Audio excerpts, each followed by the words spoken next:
სადაა კრიმინალი? არა, საერთოდ კრიმინალი. ანუ შემცირებულია? შემცირებული არ ვხედავ, არ ყაჩაღობენ, ქურდობა არა, არაფერი არა, ჯეჯირობით და არ ხდება ეს ყველაფერი ქალაქში? არავითარ შემთხვევაში. გაიზარდა ალბათ. ხალხს შეეკითხა დღეს რა უნდა. როშია ხალხს და ესენი თავიანთ იმაში რო არიან, რა ქვია, სკამების იმაში და რო გადაიტანონ გაჭირებული ხალხის შიმშილი, აცქერიებენ და ცხრებს რა აცქერიებ და მეცხვარე ფშიერი რო იყო და ზეიმ რაღაცა რო ახაჭონებდა და რო უყურებდნენ ცხრები. ასე ვარ ჩვენ. იმაჯებია ხალხს მიხედონ ცოტა და კრიმინალი კიდე გაზრდილია? გაზრდილია, ჩემი გოგო, აბა რა არის? არა მგონია გაზრდილი იყოს რა, ნორმალურად ყველაფერი. საშინელება.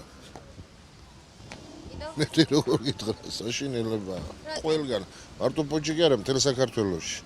საფუძვლებს ახლა მე ვერ დაგისაბუთებ და დაგისახელებ, მაგრამ რასაც ვხედავ და გვესმის, საშინელება. საქართველოს მასშტაბით კია გაზრდილი. ფოთში? ფოთში არ მიგზნია გაზრდა. ნორმალური მდგომარეობა ამ ქალაქ-ქალაქი და დანაშაული იქნება და თავისთავად როგორ იქნება? დღევანდელი კრიმინალური მდგომარეობა ქალაქ ფოთში ჩემი აზრით არც რაც ადრე იყო ანალოგიური დარჩა, არც კაის მხრივ შეცვლა და არც უდის მხრივ. თითქმის არ არის ფოთი პატარა ქალაქია, ყოველთვის ნაკლებად იყო მსგავსი სიტუაციები და ჩემი აზრით მომავალშიც ანალოგიურად გაგრძელდება.